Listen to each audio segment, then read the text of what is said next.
नमस्कार, मैं नियाज खान और आप देख रहे हैं एनएमएफ न्यूज। दिल्ली महिला आयोग की अध्यक्ष स्वाति मालीवाल ने अपने पिता पर यौन शोषण के आरोप लगाए। उनका बयान सोशल मीडिया पर वायरल हो रहा है और लोगों के इस पर जमकर रिएक्शंस भी आ रहे हैं। इसकी वजह है स्वाति मालीवाल का 2016 का ट्वीट। जी हां, उन्होंने 2016 में एक ट्वीट किया था, अपने पिता पर गर्व होने की बात कही थी, लेकिन आज वही स्वाति मालीवाल अपने पिता पर यौन शोषण के आरोप लगा रही हैं, जिस पर स्वाति मालीवाल के पूर्व पति का भी ट्वीट आया है।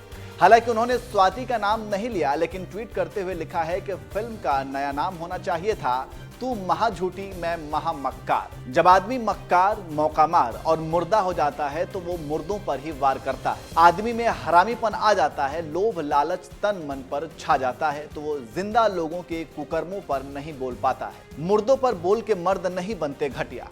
स्वाति के बयान के फौरन बाद उनके पूर्व पति ने ट्वीट किया है, इसलिए तू महाझूठी मैं मक्कार जैसे शब्द केजरीवाल और स्वाति के लिए कहे हैं। ऐसा कहा जा रहा है कि इसके साथ ही भाजपा के प्रवक्ता अजय सहरावत ने भी केजरीवाल और स्वाति मालीवाल की फोटो शेयर करते हुए लिखा कि तू झूठी मैं मक्कार। अब आपको सुनाते हैं दिल्ली महिला आयोग की अध्यक्ष स्वाति मालीवाल को, जिन्होंने अपने ही पिता पर आरोप लगा दिए हैं। सारे के सारे अवार्डीज हैं, वो सारी बहुत पावरफुल स्टोरीज हैं और उन्होंने बहुत संघर्ष किया है।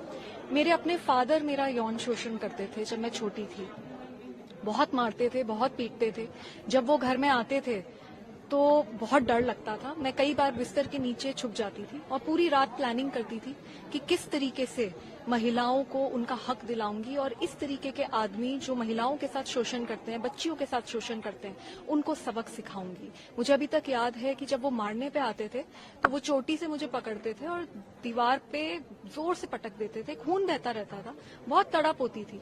लेकिन मेरा ये मानना है कि एक इंसान जब बहुत अत्याचार सहता है तभी वो दूसरों का दर्द समझ पाता है और तभी वो उसके अंदर एक ऐसी आग जागृत होती है जिससे कि वो ये पूरा सिस्टम हिला पाता है। शायद मेरे साथ भी यही हुआ और हमारे जितने भी अवार्डीज हैं उन सबकी भी कुछ ऐसी ही कहानी है।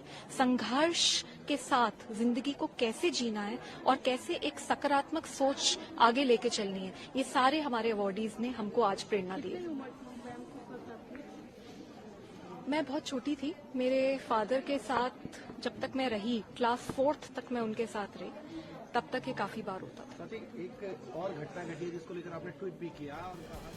अब आपको स्वाति का वो ट्वीट दिखाते हैं जिसकी वजह से उन्हें ट्रोल किया जा रहा है। 2016 में स्वाति ने लिखा था कि मैं फौजी की बेटी हूं, फौज में पली बढ़ी हूं, देश के लिए काम करना, देश के लिए जान देना सीखा है। मुझे दुनिया की कोई ताकत डरा नहीं सकती। अब उन्होंने पिता पर यौन शोषण का आरोप लगाया तो लोग सवाल कर रहे हैं कि उन्होंने पिता के खिलाफ अभी तक कोई मामला क्यों नहीं दर्ज कराया यौन शोषण का। अब इसी मामले को लेकर पत्रकार अशोक श्रीवास्तव ने भी ट्वीट किया और स्वाति का एक और ट्वीट पोस्ट किया, जिसमें स्वाति ने लिखा, so proud of being an air force officers daughter, जय हिंद।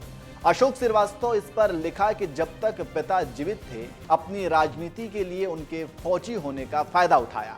अब पिता जीवित नहीं है तो अपनी राजनीति के लिए पिता का चरित्र हनन करने से भी नहीं चूकी। मृत पिता पर आज जो आरोप लगाए हैं उनके जीवित रहने पर बोलने का साहस क्यों नहीं दिखाया।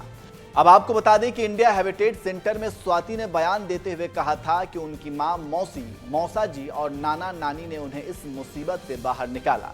स्वाति ने अपने पिता पर पिटाई का आरोप भी लगाया था। और ये संघर्ष मैंने बचपन से सीखा है। मुझे अभी तक याद है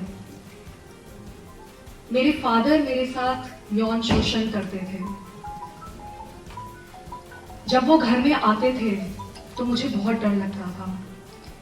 मुझे अभी तक याद है कितनी रातें मैंने बिस्तर के नीचे बिताई हैं, क्योंकि मैं डर के सहम के कांपती रहती थी और उस समय सोचती रहती थी कि मैं ऐसा क्या करूं जिससे कि ये जितने आदमी हैं जो लड़कियों के साथ गलत करते हैं उनको मैं सबक सिखा पाऊं। मैं कभी नहीं भूल सकती, मेरे फादर को इतना गुस्सा आता था कि वो आते थे और जब उनका मन करता था बिना किसी कारण के चोटी पकड़ते थे, दीवार पे फेंक देते थे, खून बहता रहता था, बहुत तड़प महसूस करते थे। लेकिन पूरा समय उस तड़प से यही मन में चलता रहता था कि कैसे इस सिस्टम को बदलें, कैसे इन लोगों को सबक सिखाएं।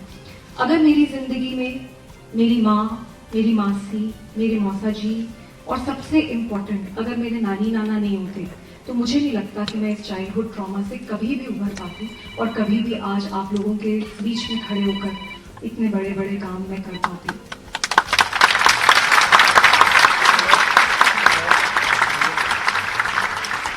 मैंने ये महसूस किया है कि जब बहुत अत्याचार होता है तब बहुत बदलाव आता है।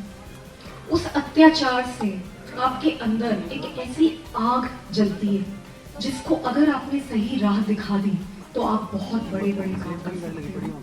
आज जितने भी अवॉर्डीज हमारे बीच में हैं, हर एक कहानी इतनी पावरफुल है। हर एक औरत और आदमी के पीछे ऐसा ही कोई संघर्ष छुपा हुआ है। उन्होंने अपनी जिंदगी से लड़ना सीखा, उस समस्या से ऊपर बढ़ना सीखा और जिंदगी को एक नया मकाम दिया। मुझे ये लगता है अभी हमारे बीच में आने वाली हैं सुपर दादी राम भाई, अभी आप उनसे मिलोगे। मैं उनके बारे में, कुट्टी अम्मा आने वाली हैं, दादी भगवंती आने वाली हैं। आप देखोगे कि वो किस तरीके से उन्होंने कभी हार न मानने की हम सबको सीख दी।